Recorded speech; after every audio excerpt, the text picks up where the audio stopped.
Hi ఇదిగోండి మా ఆయన అయితే ఈరోజు అయితే జామకాయలు అలాగే పనస పండు అయితే తీసుకొచ్చాడు. జామకాయలు అయితే చూడడానికి అలా ఉన్నాయి కానీ లోపలైతే కాయ చాలా అంటే చాలా స్వీట్గా ఉంది. ఇక్కడ వచ్చేసి పనస పండు మా అమ్మాయి అయితే దాన్ని లేపలేకపోతుంది. కేజీలు వచ్చేసి 6 కేజీలన్నర ఉంది. అది అయితే దీన్ని కట్ చేయడానికి నేను కాస్త అయితే కొబ్బరి నూనె అయితే అప్లై చేసుకున్నాను చేతులకి. పనస పండు కట్ చేయడానికి ఏ విధంగా అయితే కట్ చేయాలో మీకు తెలిస్తే నాకైతే తప్పకుండా కామెంట్ అయితే చేయండి. నాకైతే తెలిసిన విధంగా కట్ చేశాను. ఇదే ఫస్ట్ టైం. ఎప్పుడైనా కొనుక్కొచ్చుకునే వాళ్ళం కట్ చేసిన పీసుల్ని. ఈరోజు కాయ తెచ్చేసరికి చాలా అంటే చాలా తంటాలైంది. చూడండి ఎంత బంకనే ఉంది. చేతులకి చాకుకి దాని పైన పండు మీద చూడండి ఆ లోపల మొత్తం బంక అస్సలు కట్ చేయరాట్లేదు. మీకు తెలిసే కామెంట్ అయితే చేయండి. దానికైతే అటు ఇటు తిప్పలు పడి అయితే కాయనైతే మధ్యలోకైతే సగం అయితే కట్ చేయగలిగాను. అసలు కట్ చేయడం ప్రాసెస్ తెలిసే మాత్రం ఈజీగా కట్ చేయొచ్చు. మనం ఫస్ట్ టైం చేయబట్టి మనకు తెలియదు. యూట్యూబ్ ఛానల్లో సెర్చ్ చేస్తే ఈ విధంగా సగానికి కట్ చేసుకొని ఈ సైడ్ అనేది మొత్తం తీసేస్తే ఆ పీసులు అనేది ఈజీగా వస్తాయని అయితే చూశాను నేను. మనం కట్ చేసుకొని తింటే వచ్చే ఆనందమే వేరు. నేనైతే కట్ చేసుకొని తింటుంటే ఆనందమే వేరుగా ఉంది.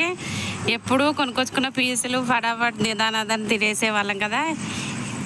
ఇది ఎలా కట్ చేస్తారో కూడా మనకు తెలిసే రేపన్నాడు కాయ తెచ్చుకున్నా కానీ మనకు అనుభవం అనేది వచ్చేస్తుంది. ఏ విధంగా కట్ చేయాలి ఏందని తెలుస్తుంది.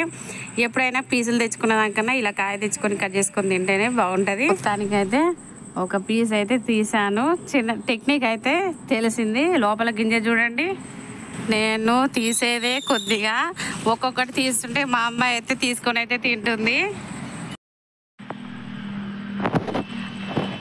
అలా తీస్తూనే ఉండే సగం అయితే అయిపోయినాయి. ఇగో ఒక సగం భాగానికైతే ఇవి మిగిలిపోయినాయి. ఇంకా లాస్ట్ అయితే ఒకటి కనిపించింది. అందులో ఆ ఒకటి కూడా తీసేస్తున్నాను. కానీ టేస్ట్ మాత్రం చాలా అంటే చాలా బాగుంటుంది. ఇది మీకు ఎంతమందికి పనస పండ్లు తినడం అంటే ఇష్టమో తప్పకుండా కామెంట్ చేయండి. అలాగే దీనిని కటింగ్ చేసే ప్రాసెస్ కూడా తెలిస్తే నాకైతే కామెంట్ బాక్స్లో అయితే చెప్పండి. ఒక పార్ట్ సగం అయితే అయిపోయింది. ఇవ్వండి ఈ సగం అయితే అలానే ఉంది. ఆ సగం కట్ చేయడానికి 2 గంటలు టైం పట్టింది నాకు. ఇక నా వల్ల కాదని ఆ కాయ అయితే పక్కకు పెట్టేశాను. ఈ చూడండి ఇంతవరకు అయితే తినగా మిగిలినవి నేను వైపు కట్ చేస్తూనే ఉన్నాను. మా అమ్మాయి మా ఆయన ఒక వైపు అయితే తింటున్నారు. మధ్యలో నేను కూడా తిన్నాను. ఆ తినంగా ఇవైతే మిగిలినాయి. ఇంకో సగం అయితే అలా ఉంది. ఇక నా వల్ల అయితే కాలేదని పక్కకైతే పెట్టేశాను. మా అమ్మాయి అయితే చూడండి చాలా అంటే చాలా ఇష్టంగా తింటుంది. మా అమ్మాయికి పనస పండు అంటే చాలా ఇష్టం. ఆ తినే విధానం బట్టి అర్థమవుతుంది తనకి ఎంత ఇష్టమో. ఫైనల్గా నేను కూడా టేస్ట్ అయితే చేశాను. నాకు కూడా ఈ పనస పండు అంటే చాలా ఇష్టం. ఓకేనా, బాయ్.